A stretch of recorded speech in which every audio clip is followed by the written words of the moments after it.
Okay, everyone, welcome to Dad Space. The doctor is with us today, and I'm so excited to have Dr. Ilya Skolnikoff with me again. Dr. Ilya was with me on Living the Next Chapter. He's back because he wants to talk to dads today. And so if you've been sitting in the waiting room looking at those cheesy magazines from 1980, waiting to talk to Dr.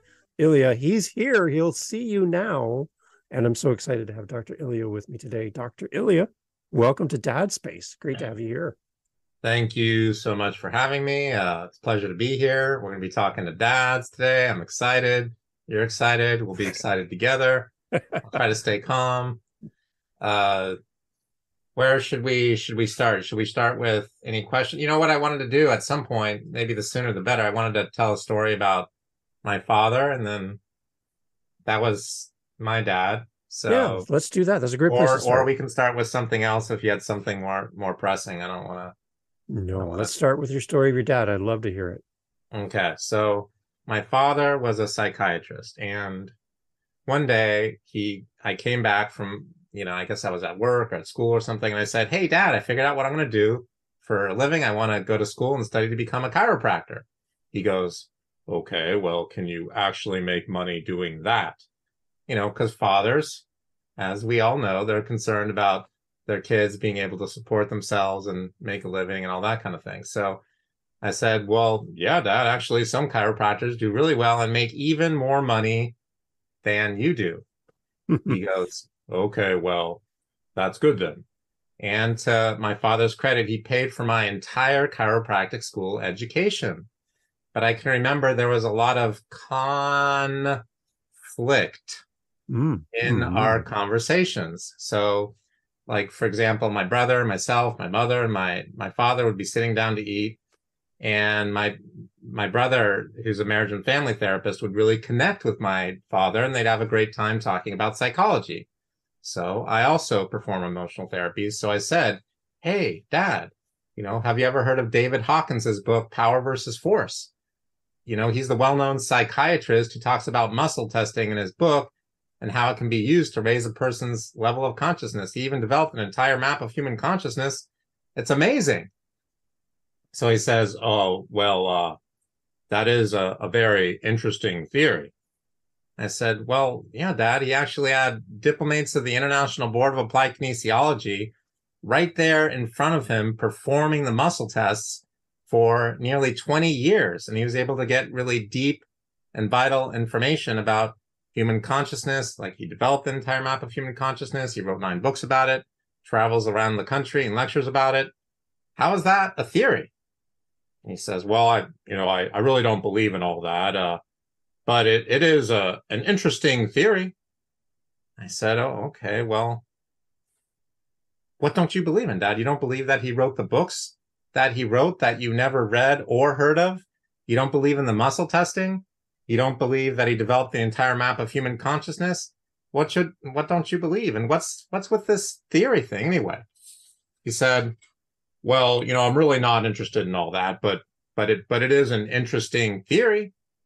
I said, "Okay, well, I at the time, I think I was, I don't know, maybe 15 or 16 years old. So, every kid wants their father to be interested in them. So that would be, he's dead now, but, that would be a good thing to do. If you're a father, one of the things you can do is spend a lot of time with your kids, whether they're a little boy or you have a daughter, the more time you spend with them, the better."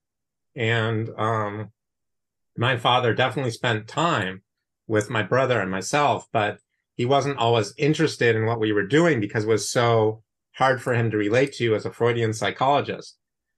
So I said, "Well, look, Dad, I thought you'd be interested because he's a well-known psychiatrist like yourself. He wrote all these books. He's really popular, and you're a psychiatrist. You're really popular. You give all these talks." He says, "I'm not interested. I'm close to the subject, and that's my final word."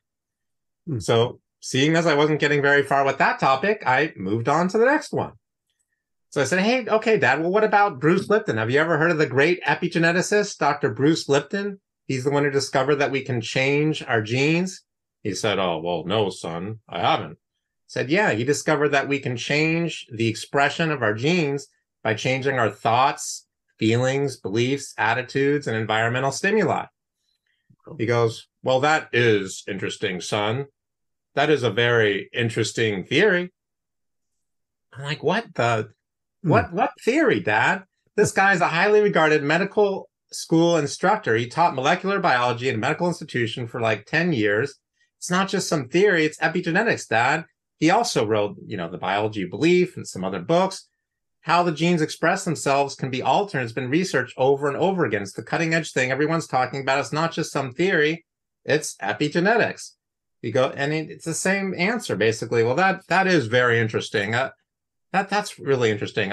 That's an interesting theory. It's like, and then there was this other time where I showed him these amazing success stories and video testimonials of my patients' successes and how I helped them recover. He says, well, I guess it's just a matter of time before lots of people will be coming in to see you. And I said, well, you're not feeling very well these days, Dad. You had the prostate cancer and some other things. Maybe I can help you.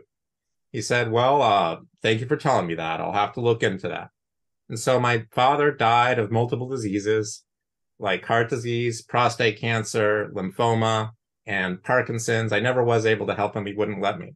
But I've definitely been dedicating my life to helping as many people with their health as I can. And we'll do the best we can here to go over, how we can help fathers.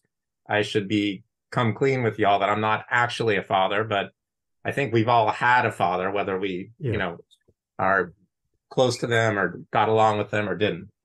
So, so that's the first thing would be listen to your kids, and whatever they're talking about is probably pretty important, but it can be difficult with work and everything. So you can always cut aside time and try to organize it with, you might need help, right? That's the thing that, you and I were just talking about, is that men need help, and we want to act like we don't need any help, right? Yeah. I mean, because men are men, right? But men are like anyone else, and if we can't get some help, just like if women can't get some help, or like if anyone can't get some help, we can't get as much done. We don't feel as good.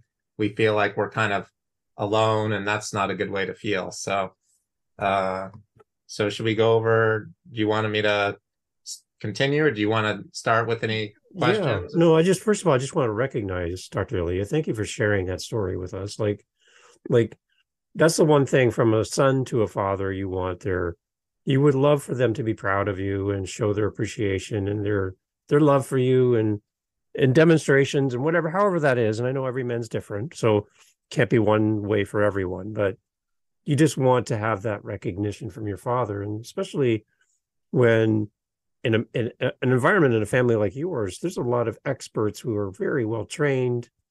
You are devoted your life to helping people, and you'd love to help your relatives as well. So thank you for sharing that. It was a very meaningful moment. I just want to acknowledge that. So thank you. Of course. Thanks for listening to the story, and I'm glad that some other people are going to hear it. I talk about it in my book. Also, I have this book, the Skolnikoff Method. Why not talk about the book? There it is, of course. So, well, part of it is that I talked about the same story at the Royal, I guess it was at the Royal Society of Medicine and at Oxford. And anyway, so I had a group of my peers there hearing. There's a little bit more to it than that, but let's just leave it at that. Yeah. So I think one of the things that men can do would be to, if you really think not like emotionally about it, but if you think logically, what is important for young people? So if you have, since you have either a son or a daughter or both, young people need the good role model, but they also need to be healthy, and they need to be healthy in different ways, structurally, how should I put this? Spiritually, mentally, emotionally, socially, financially. So I think in the United States, there's about a segment of 80% of the population or more, maybe 90% of the population or something like that is financially illiterate, meaning they don't understand basic finances. So it may sound a little superficial, but being able to make enough money and then teach some basic money-making skills to your kids would be a great idea. I got lucky. I found this this kind of crazy, business person when I was 20, and he went over all these different things that are important in business, and that was helpful to me. Some of the things I'm still don't understand to this day, but at least I get the theme, I get the basic summary, like we're talking about, men shouldn't do things alone. Well, that's a success principle, because if you have the efforts of other people, then you can get a lot more done. If you're an accountant, for example, and you're just doing all the books yourself, you can only do so many people's tax returns. But if you have a couple of assistants or whatever, or if you own the firm, you can get a lot more tax returns done. You can make a little more money, and now you're using the efforts of other people. So that shouldn't be too superficial. Maybe when a child is really young, it's still important, because you can have a lemonade stand and have people help you with the lemonade stand and learn basic, money making skills from a very young age. And I think that's important, managing money, keeping track of money. I mean, let's face it, they're not going to teach it to us in school, right? No, exactly. Right. We're not going to go to a 2-year college or a 4-year university. We're not going to go hardly anywhere except for Wharton Business School. Other than that, I mean, or USC or one of these business schools, you're not going to learn a lot about finances. And even at some of those schools, the people are not teaching what they've done. They're teaching what they've learned, which, they're two different things. So you have to really watch out. I don't know. I feel like I'm a person speaking on a soapbox, but yeah. No, so that's important, because when you have more money, you can have more of what some people call freedom. And if you have more of the thing that a lot of people call freedom, then you can really help your kids with decisions that they want to make. Let's say your child's fairly smart and he wants to go to Stanford or Harvard. Well, don't make it just some dreamy thing where they can do it, but they have to sacrifice their whole childhood. Just make it so that you can just pay for them to go. For some reason, they get in. I mean, not that you want to go to one of those schools, because maybe it's not a good idea. But if you do, the more money you have, the more options we have. So I don't know what that has. And that has to do with health, too. It's hard to go and buy organic food at wherever you're going to buy the organic food at and then pay. I mean, the steaks nowadays, I mean, if you get a decent steak, it's pretty much wholesale. Everywhere you go, it might be $19 or $24 a pound, right? Yeah. And that's, you didn't even buy a cooked steak. You're just I mean, unless you live in the Midwest, and I'm talking about the West Coast and the East Coast of the United States. Mm-hmm. Those steaks are expensive. So you need some money just to buy a few things to eat now. I know, right? Especially with inflation and everything. So that's what I liked. I watched you did a video from Costco, I think you were, and you were just showing us how to shop properly and what you need to look for and when you purchase. And that's the kind of stuff I love watching, by the way. And I mentioned it to you. You got my attention. I was there with you in the store, and it was like I had one-on-one time with you and got really good advice from you, not just as a doctor, which I really appreciate, but you as Ilya, just sharing your heart and saying, listen, this is what you guys need to look out for. And here's some suggestions. That's really amazing content. I love that. Thank you so much for saying that. Yeah, of course, the flattery works very well, so you may continue to do that. So kind of going off of that, then the idea for today for Dad Space was, when I talk to men, Dr. Ilya, I just get a sense that they don't really know how to take care of themselves, and there's this lone wolf mentality that we kind of alluded to already, where we're in like a giving and providing stage most of our life, where we're providing for our family, we're giving, and we're not really taking care of ourselves in the process. Yeah. So I'm talking to you as a 52-year-old male. My kids are all gone and I'm an empty nester. So I'm looking at my life now as, I've been investing in my family for all these years. Now it's time to invest in me. And I just noticing changes in my body. I'm noticing all these things happening. So from a men's point of view, I would love to get your feedback on how I can be healthy in this stage of my life with my diet, with my activity, and get your real expertise to help men to be healthy and have longevity in their family, be there for their grandchildren, all that, right? Just your perspective on how I can lead a healthy life and be a healthy example at the same time to my family. I'm really curious to get your thoughts on that. Well, I think this is a huge thing that we're talking about and that you're asking about. And let's just do a little make-believe session. Let's say we were going to talk about this for the next 3 hours. I think we would still have a week or two worth of things to talk about after we were done with the 3 hours. So I got it. We can start before now or now. So when you want to think again, it's the reason why you're doing it that's important, not that you're doing it. So the reason why you, David, or whoever is watching wants to do this is because you deserve to be healthy, right? That's the point. And your kids deserve to be healthy. And so you can't really have all that happen unless you sit, especially for your kids, if you're not, leading by example, if you're not being an inspiration to your kids. It's one thing to tell them, don't eat hot dogs and don't eat pizza and don't put a whole lot of cheese on whatever you're eating. But it's another thing for you not to eat hot dogs and pizza and put a whole lot of cheese on what you're eating. So the thing that happens in America and maybe some of these other industrialized countries like Canada and most of Europe is people are so, or we have been up until maybe right around the next 10 years, we've been so spoiled that a lot of people are not living under poverty, they're living above poverty. And actually, hunger is a real thing in the United States. It's a pretty serious problem that nobody talks about.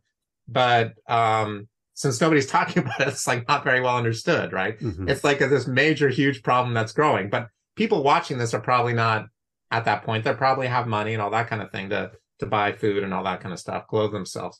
So we want to know what's healthy and what's not healthy.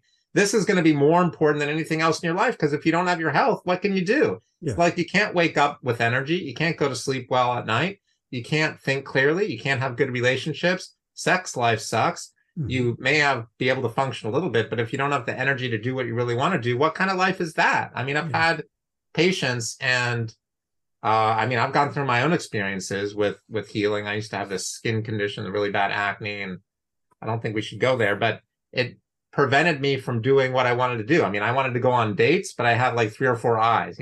Most people have 2 eyes. I had like 3 to 5 eyes. So the woman would look at me like, God, I could sell if he only had 2 eyes. This would be a really good looking guy, but he's got at least 3 to 4 or something like that. So, and I couldn't tell them they were wrong. I mean, they were looking right at me, right? It's not like it was the back of my head or something like that. So, I mean, the first thing is, don't believe all the marketing and all the bullshit. Try to recognize that this is our life. And if you're healthy, it doesn't mean you stay healthy. And if you're sick, it doesn't mean you stay sick. Just as real as a person's disease may be. A lot of people, for example, in the United States take blood pressure meds. I don't know what the percentages are, but let's just say a lot. Let's just say over 15%, right? So if it's that many people, what does that mean? Does that mean high blood pressure is normal? No, it means we have a sick country, okay? Mm-hmm. So if we want to not be on blood pressure meds, we need to avoid certain foods, like avoid wheat, W-H-E-A-T.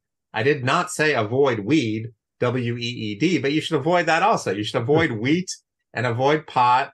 This is not a quick thing to talk about. Luckily, this book, you probably can't tell from looking at it, but it's like 720 something pages. Wow. So there's a book 1 and a book 2, and I go over diet and nutrition in both books. And again, that's not a complete answer, but it's a really good beginning. And I'm definitely self-promoting for sure. There's no doubt about it. And I'm bragging about the book, but I should. The reason why there's no book really like it, there's like all kinds of QR codes. So it's like an audio, video kind of book. Nice. And there's a lot of good resources about like how to reduce your exposure to radiation, how to make sure that you're not getting too much radiation from your computer and all this kind of stuff, right? You don't live near a cell site. So, but if you're watching this and for some reason you refuse to get books, don't worry about it. Just start to avoid things like wheat, take it seriously, because everybody's heard most people have heard for about 12 to 20 years now that wheat isn't so good. But 20 years ago, there was more of like a controversy about it, right? Now, 2023, it's more like, oh, yeah, I've heard. Well, I can assure you in 2033, people are not going to want to touch the stuff. It's just, I mean, it took a while for them to say, oh, cigarettes aren't so good, don't smoke them. In the meantime, everybody was dying of cancer. I mean, and then they got more and more sick, and then they realized, well, wait a second, people are going to catch on at some point that since they're dying and they have throat cancer, that smoking's not so good. So then it became, instead of the doctors promoting cigarettes, the doctors were saying, you know, better not to smoke, and they cut back on the ads on TV. You know, they don't even have the regular ads anymore. Right. So you'd want to avoid wheat, you'd want to avoid dairy or milk products, you'd want to avoid corn, and you'd want to avoid soy. Why do you want to avoid those things? Because if you eat wheat, it deteriorates the brain. All the research is done and finished. It's not even like my opinion, really. There's a whole book called Grain Brain by a guy named David Perlmutter. I think that's his name. And he's this medical doctor who decided that he didn't like feeling sick, you know. He'd been sick for most of his life, and then he didn't like making his patients sick, so he's like, screw it, I'm gonna actually be happy. And he wrote this book, and he's actually pretty well known now. He's got a great reputation and everything, but he saved himself. I wish my father could have saved himself. My father used to eat these little soy burgers, and I'm sure they tasted good. I mean, I had a couple here and there, and he would have them, you know, 3 to 5 days a week for lunch. But the problem with soy is it causes you to become impotent, and it causes the prostate and the testicles not to work properly. So all of a sudden, he's not even 65 years old. He's only 60 years old, and he has prostate cancer. So you can argue all day long till you're blue in the face that, you know, 40% or 30% of men get prostate cancer and they're only 40. And what does that have to do with my father eating the... Well, it has everything to do with it. I mean, this is how it works. That's what I'm telling you here. This is not something you don't want to just gloss over. You should rewind and play this part again, right? Wheat, dairy, corn, soy, and processed sugar. The 5 fingers of death. The 5 fingers of death. Okay? Wheat, dairy, corn, soy, and eating, you know, the soda pop, brownies, cakes, pies, pumpkin even, potatoes, rice, quinoa. Well, wait a second. Let me look at that book of yours there, Dr. Skolnikoff. Let me see the research on the quinoa. I have it. Okay? I have all the research on the quinoa. Okay? We've got 20 pages of references, and some of those refer to books that have 40 pages of references. Believe me, this stuff is not a health food. So men can decide that all of a sudden, wow, like this is a big responsibility. I decided to become a father, and I can have this be like heaven on earth, or I can have it be like a living hell, right? Yeah. And so the heaven on earth comes from, you know, working on yourself, you know, every day in every way. I'm getting better, and better. That's like not new. It came from some French guy. I don't even know who he was. And then all these people started stealing that, and it became popular to say each day in every way, I'm getting better, and better. And we can say that every day. Just say it out loud, you know, look in the mirror and say that out loud. And if, as a father, every day in every way, I'm getting better, and better. How are we getting better and better? I'm getting better and better with how I spend my time. You know, I don't waste my time on social media unless it's to be productive. You know, some people have careers that involve social media. Actually, Lord have mercy, I guess a lot of people do. But you know what I mean? You're not stuck on watching Facebook reels and getting hypnotized like most people do. We're getting better and better every day. We're a better father by being a better example for our kids in terms of what to eat, in terms of how we interact, in terms of how patient we are. I mean, these are challenging things. This is not a quick, you know, have it all work out quickly, but invest in yourself and invest in your future. A lot of people are investing in, trying to think what people do. They invest in a weekend getaway. They invest in a vacation, or they're investing in something that's fun, like some movies or a concert. And I think all those things are like really important, but you know, it's more important to have a retirement that's not going to make you work until you're 77. You know, it's probably as important or more important to not be on a bunch of prescription medications for the rest of your life. And this is something that I've noticed. I mean, I have a clear understanding as a healthcare provider. Most people don't think there's a problem with taking 1 or 2 prescription medications because, you know, the majority of their friends and family are doing that. There is a problem. If you're taking any prescription or even over-the-counter medications on a regular basis, that means that certain organs and glands on your body are failing to function properly. What if they were not failing? What if you could have a good life? What if you were a father who taught your kids that they can get whatever they want out of life and they don't have to rely on alcohol or drugs, even prescription medication that's legal, that everyone thinks is okay? That counts, you know. Mm-hmm. And especially if it's for the heart or anxiety or the brain or sleep, those are especially bad, the mood. So if we can just, you know, be like happy, right? Like maybe Canada's a little better in some ways, but I heard that the politics has gotten really crazy over there. Like the whole country's gone to England, basically, to the mother king or whatever they call it. So now, since the queen is dead, but yeah, so the thing that we can do is decide that, you know, we're not going to be on the meds, and so it's a decision. It's a decision only you can make, you know. But if you're going to make this decision and you're going to make the right decision, unfortunately, I have to say the thing that you want to not hear, and I don't want to say, which is you're probably not going to make that decision for you. You're going to need to make it for your kids or your family or your wife or your husband. I mean, if you're a man, I'm just assuming, you know, you have a wife or something, but maybe you have a significant other who's not a wife. Either way, make the decision for them so that you can lead a better life with them, because you don't want to be sick all the time or have no energy to enjoy life or have these great vacations but not even enjoy them because you're not feeling well when you're on the vacation. I mean, right. You know, what kind of life is that? So I feel like I really enjoy soap and being on a box with lots of soap, and this is great. I feel clean. We need a new sponsor for the podcast. A soap sponsor or something would be great. Okay, what about physical activity for men as your age? Obviously, it's important all throughout your lifetime to be physically active, but as you get older, you seem to slow down. You don't do quite as much as you would normally do. You're not out playing activity sports or doing the big, you know, amazing fun things. You start to scale that back as you get older. How important is it to be physically active and keep moving and keep your body going? Any tips from your point of view for dads as things we could do this week just to continue to be active and strong? Well, I think there's a lot of things we could do this week.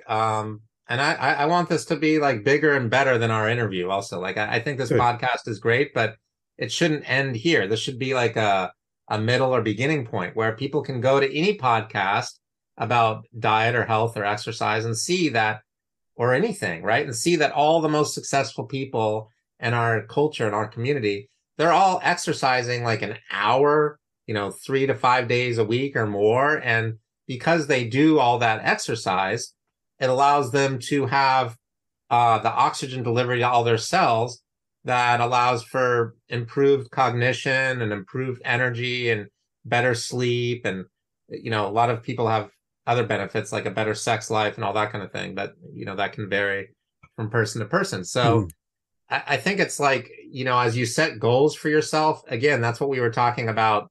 We had the 5 areas, you know, we have emotional, social, familial, health, you know, they should all have a self-image, and financial. So health is one of those things where, you know, you have to exercise, because if you're not exercising, I mean, maybe there's an extreme time where there's a couple months go by and you have a reason, but, you know, you have to release stress. And I think it's like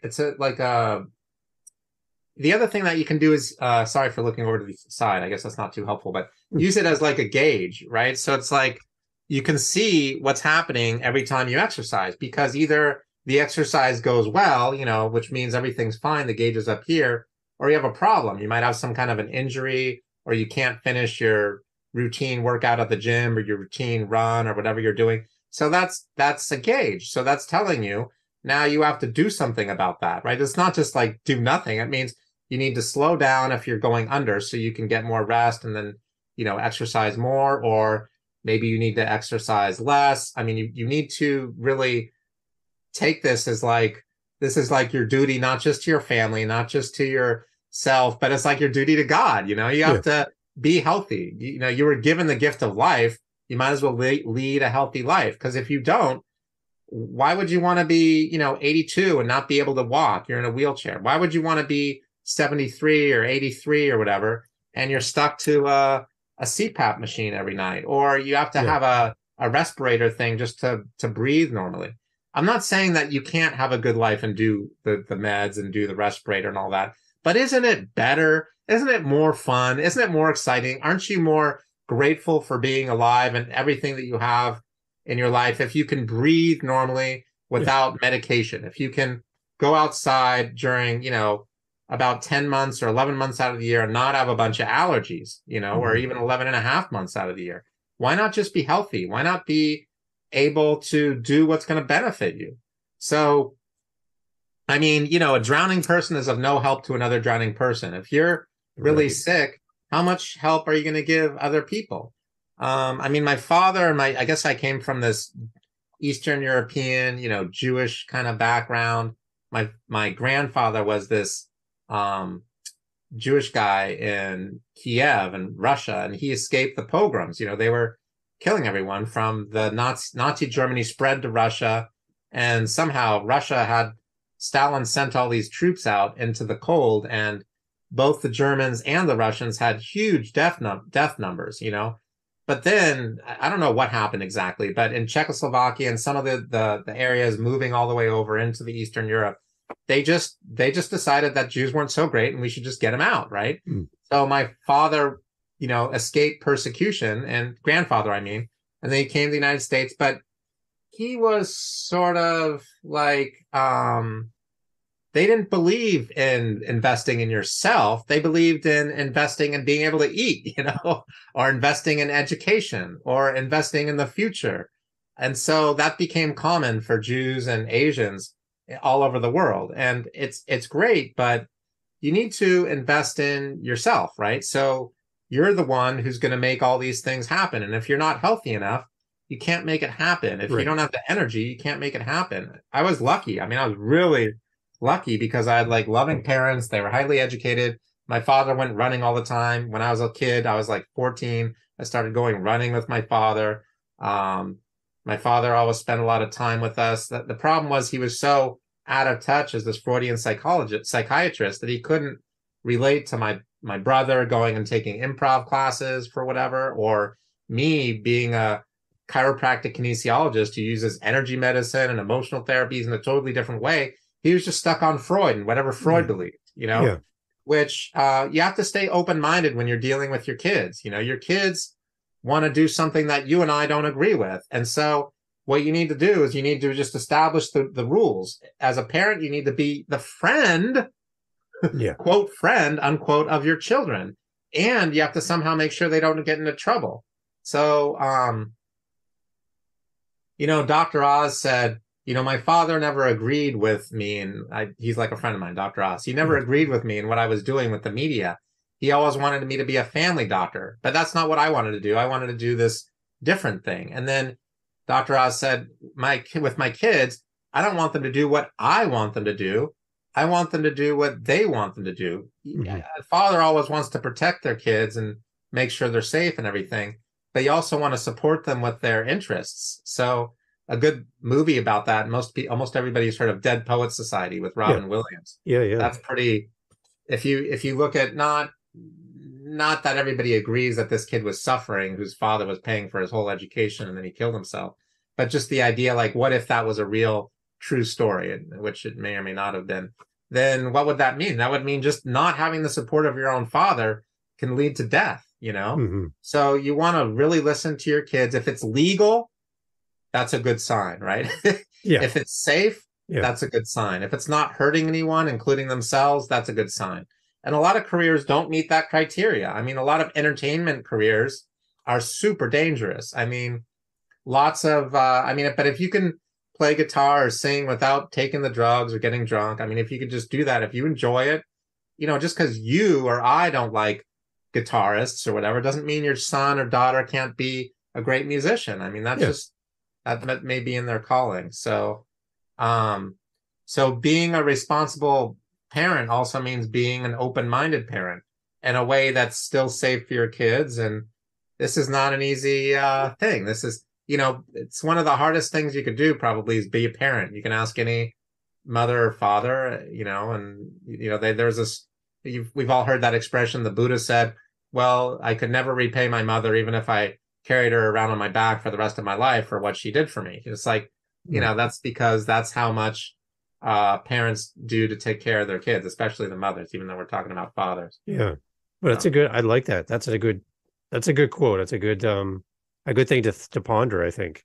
I love that. What about, Dr. Ilya, how our body communicates to us, and how important it is for us as men, as fathers, to listen to our bodies? You talked about, doing the exercise and your body's telling you something like, hey, things are different now, so you might want to think about this differently. When you're doing your exercise, you're not seeing the same results you might have saw when you were younger. As our bodies get older, our bodies are telling us messages. How important is it for us to listen and follow up on those messages our body sends to us? Well, I'm glad we're talking about men, because men are the worst at this, right? Yeah. So men never die, as we all know. They kill themselves. So can't remember who said that. So, and they're mainly killing themselves from heart disease.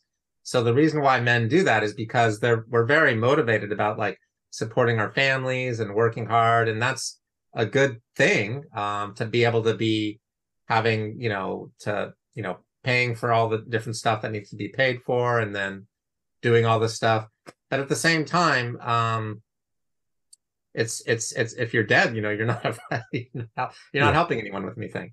So I think what's better for a lot of men would be, it's idealistic to think that a man's going to listen to all these signs. Instead, they need something built into their daily or weekly or monthly or yearly life. So open up a health savings account, make sure that you fill it up and you spend out of it for regular dental visits. If the dentist says, I think you should really be coming in 3 times a year or 4 times a year instead of just once a year or twice a year for the teeth cleaning, don't argue with the dentist unless you're going to find a new dentist. Just do what they're suggesting, And then I'm a chiropractic anesthesiologist, so I believe in regular healthcare more so than most people do. But I also have it built in so that it like forces me to stay healthy, even if like I'm fighting against being healthy, which I might do on a subconscious level. I'm not going to want to do something stupid, but I might do it by an accident without even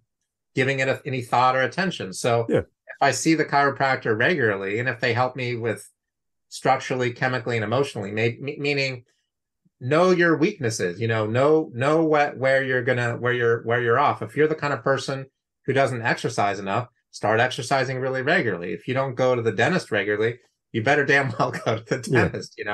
If you tend to hurt yourself, start doing swimming. You're not going to hurt yourself swimming.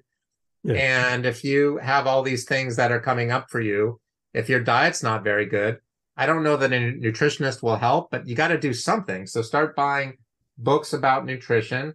You can get depressed and go to, Al-Anon meetings for people who have an eating disorder. But really, you need like a solution that's pretty permanent. There's nothing wrong with getting depressed by going to one of those Al-Anon meetings, but just go, like do it. Like don't screw around, Start and continue until you get the eating thing figured out.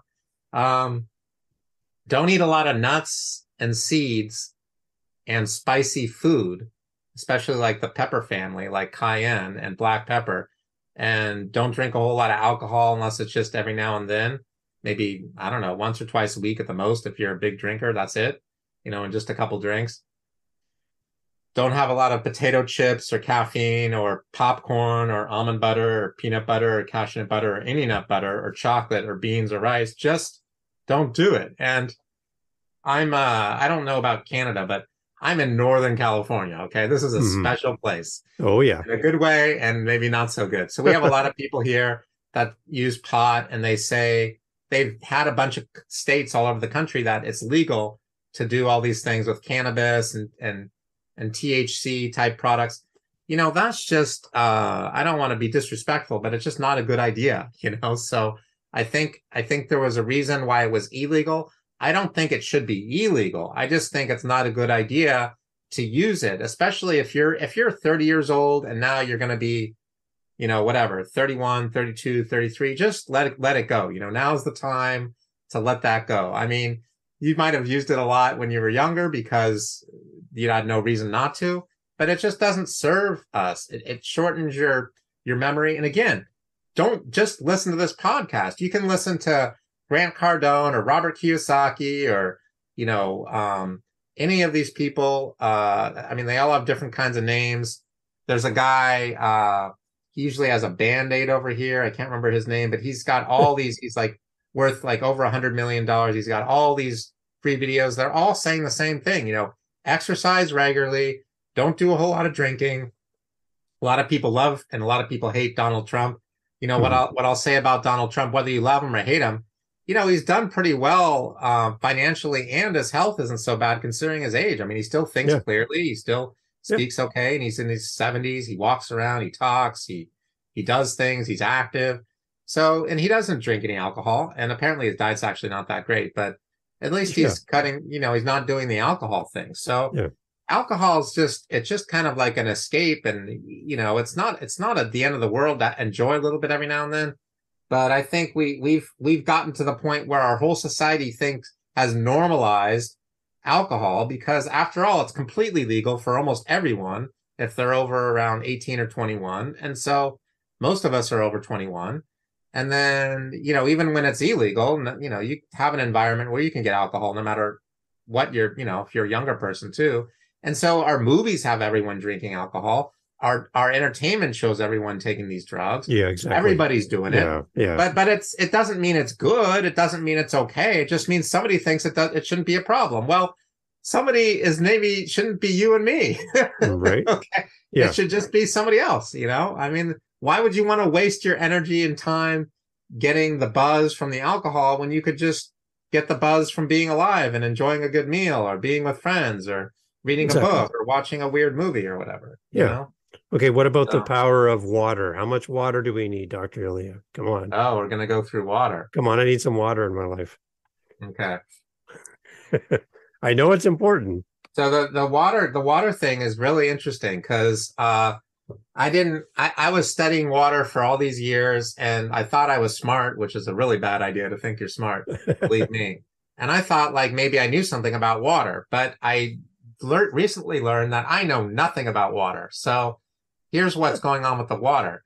The water is a form of information. So here's a good water, by the way. It's called Crystal Geyser, and it's in a plastic container. I am not promoting drinking water out of a plastic container. So I refuse to be getting myself into trouble with talking about it. But this doesn't cost that much over in this area here and throughout the United States. It costs like about $1 or $1.15 for a gallon like this. Yeah. Can you see it? Yeah, now you can see it. Yeah. So that's not a bad amount of money. And again, water, about 99% of our bodies are made out of water on a molecular level. And on a cellular level, it's right around 75% of our bodies. So that's a huge amount of our bodies. So if we're drinking the wrong kind of water, we're in trouble. I mean, like more trouble than you can imagine. It's most of our bodies made out of water. Mm-hmm. And I always thought water was H2O because isn't that what we're taught? But no, water should almost always be H2O, but in the body, it'll function as a gel type substance. And it's this other molecular molecule. I think it's like H3O04 or something like that. So it's like totally different because it works as like a gel-like substance. Remember, a lot of our cells are made mostly of water. And so it's not just that 75% of our body's made out of water, but most of the cells that our body's composed of are made out of water. So if you look at me and you see the way I can turn my hand 180 degrees when I rotate my arm, I never had a major injury to this arm. I did have an injury, but not a major one. In a cadaver, a dead person, you can only do that much because it's the water that lubricates everything and allows our organs and glands to function properly. It's allowing for all the nerve signals to take place. It carries other energetic information. It has something called a field. Each cell in our body has a field. Each organ has a field. Our entire body has a field. Sometimes they call it the vibration of the body. And so the type of water you drink can screw up your field, your body field, or it can really benefit it. So I'd suggest drinking a good spring water. There's quite a few good ones. There's Crystal Geyser I just went over. There's something called Aqua Panna, AQUA, and then new word PANNA. It's not Aquasana or something. What's isn't there another one out there? Aquafina? Oh yeah, it's not Aquafina. Right. Yeah. That's terrible, but it's called Aqua Panna. And then there's something called Roxane mountain spring water. If you go to Whole Foods, I guess I don't know what they have them in the United States, but in the United States they have a Whole Foods market. And when you go in there, if you get Whole Foods 365-day value everyday spring water, it's the same manufacturer that they relabel with the Whole Foods label as Crystal Geyser. So this Crystal Geyser is responsible for a bunch of the waters that are in the United States. So there's Trader Joe's spring water, Whole Foods spring water, there's Roxane mountain spring water, and they're all coming from the same manufacturer. So it's like it's not a scam. It's just like they're just doing marketing and business. Yeah. So I would not get the alkaline water because most people are actually a little bit too alkaline. So if they drink alkaline water, it tends to, in general, cause them problems. Not always, but in general it does. Okay. Which is interesting because I think there is a water that's a good one that I recommend that it is a little bit alkaline. It's called Starkey's water. It's a geothermal water, and it may be a little bit alkaline. So that one should be, it's just a little different for some reason. Just it seems like most people do okay with that Starkey's. STARKYS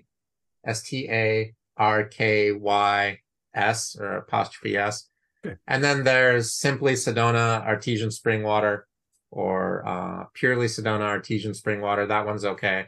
It's better to get the still water rather than the fizzy water. They found the fizzy water causes bone disease, and I don't need to give an opinion. It just, that's what the research shows. I'm not going to argue with all the research. I mean, they researched it a lot. It's like a real thing. So you'd want to drink about a quart of water for every 50 pounds of body weight.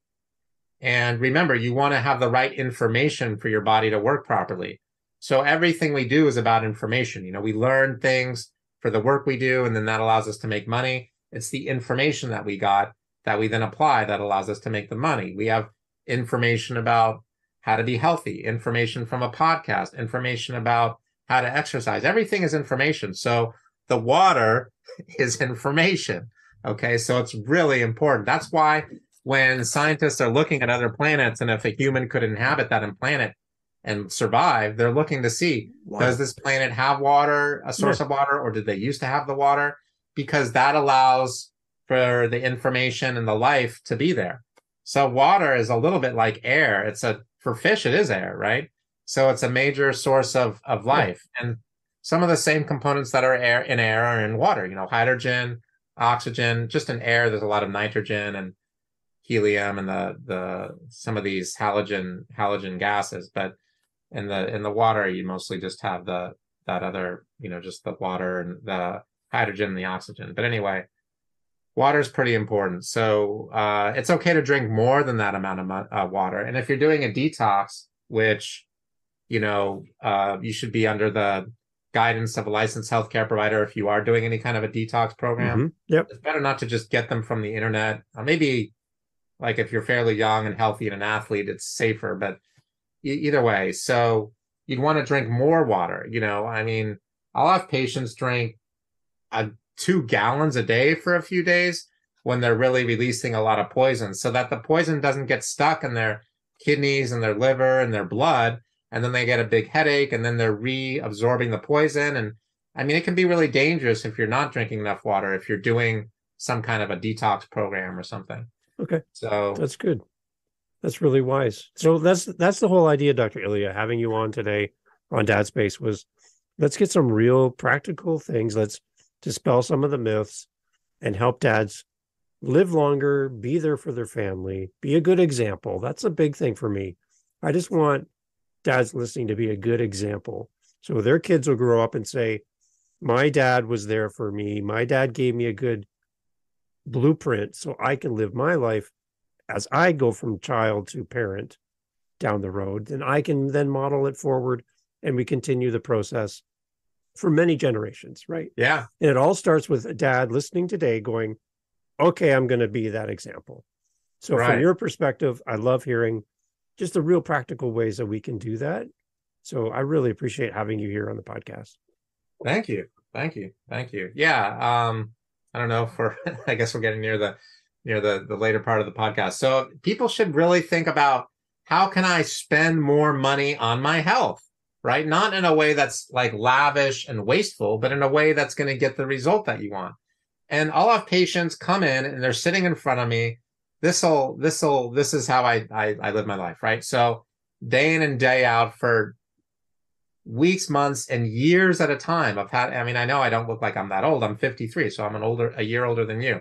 But they've been doing this, and sometimes I'll say to them something like, you've had these knee surgeries, you're having the inflammation of your fingers, you're not sleeping well at night, you're having trouble when you wake up in the morning, you're not thinking clearly, you're having all these difficulties, and what if we could get rid of all these difficulties just in the next 3 months, like we've documented over and over again, 5,000 times over the last 17 years? What if it meant that instead of going to Mexico over the next 18 months, and instead of going to the Philippines over the next 18 months, and instead of going out to dinner, you just spent 2,400 American dollars over the next 3 months? What do you think?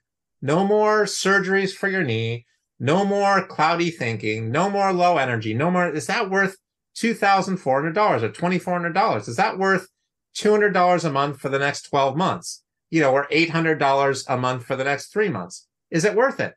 Are you freaking kidding me? Yeah. Don't ever say no to an opportunity like that if it presents itself to you. And it's presenting itself to you here on this podcast. Anyone who sees this podcast, it's going to be a lot easier if you are local to the area. But, whether you're local or not, you can get that kind of help. And with most things that a person's dealing with, there is no because. It's just that the decision is yours, right? Nobody's going to decide this for you. Nobody's going to decide that not having high blood pressure is worth $2,400. Nobody's going to decide that never having to have another knee surgery is worth $2,400. Nobody's going to say that thinking clearly and sleeping well at night and having plenty of energy throughout the day is worth $2,400.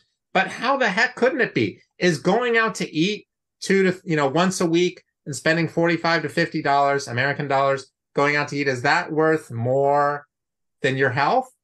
Is traveling once or twice a year, just for the next 2 years, not for the rest of your life, just for the next year or two, worth more than your health? Is making more money worth more to you than spending money to make even more money than you would have made if you hadn't spent it? I mean, like this is like mind-boggling how Americans are programmed, right? And maybe Canadians, and maybe people who live in England and Germany and Switzerland and possibly Japan and parts of China. We're taught to, I don't know about China, but they're taught to think that, don't invest in your health. Let the government take care of your health. Let your mother take care of your health. Let your friend take care of your health. Let your significant other, your wife or husband or daughter or son take care of your health.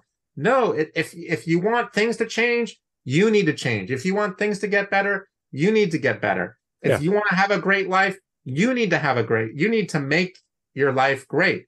If you want to have the health of somebody who's an athlete and has tons of energy at 53 years old, you need to think like somebody who's an athlete and has tons of energy at 53 years old. You need to breathe like somebody who has tons of energy and has clear thinking at 53 years old. Right. You need to make the kind of decisions that somebody who has tons of energy at 53 years old. You need to do the things that they do to get the things that they got. Right. It's not going to happen by an accident. It may take tons of intention and tons of work, but it's well worth it. What else are you going to do if you can't have a healthy life, and if you can't be doing the things that allow you to be happy in a way where you can do it fully and completely without limping around with a cane or in a wheelchair or hurting yourself when you're on vacation, then how are you going to do it? I mean, everybody gets sick when they travel to, Egypt or Mexico or Puerto Rico or whatever, maybe even to Venezuela or Guatemala or Argentina or Nicaragua or something. But why not just minimize it as much as possible and don't go traveling and eating fresh vegetables when you travel to a country where they don't sanitize the water. When you go to one of these countries, do not have fresh vegetables. Just don't do it. You're going to have a good time. Make sure you have a good time. You know? No fresh vegetables, because you're going to be screwed if you do. Yeah. Believe me, I know from personal experience. You're screwed, You go to Argentina, you go to Mexico, and you start eating the fresh vegetables. Maybe if you're staying at your cousin's, that's another story. But if you're in a public place, don't end up at the pharmacy trying to figure out why you're so sick. Yeah. I love it. Dr. Ilya, thank you for making time for me and for everyone listening. The book, obviously, the Skolnikoff Method and the New Medicine. We'll have links to your book as well. There it is. There it is right there. We'll have links in the show notes. And if you need more Dr. Ilya, because who doesn't need more Dr. Ilya? On Living the Next Chapter, we have more of Dr. Ilya on there as well. We get into something even more topics. So I'd love for you to go over there and check out that episode as well. And we'll have links to Dr. Ilya's webpage and everything here in the podcast. Reach out and get the book. You talk about investing in yourself. Go ahead and get the book, and you'll have some great information to help you live a healthy life. Dr. Ilya, thank you for being part of my podcast. Again, the door's open. You can come back anytime you want. I love talking to you. Stay healthy, get wealthy, and make everything great. There you go. Dr. Ilya Skolnikoff here on the podcast. Thank you so much. Thanks for listening to Dad Space today. Go check us out on all of our social media, YouTube, all that great stuff. You can find us as Dad Space Podcast. Real simple. Dad Space Podcast, whether you're on Facebook, Instagram, TikTok, even YouTube. Email us, dadspacepodcast@gmail.com. We're always looking for great guests to come on the podcast. If you have any feedback for us, let us know here at Dad Space. Looking forward to connecting with you on the next episode, right here of Dad Space. Follow us on your podcast app for more. Cheers. To you, Dad.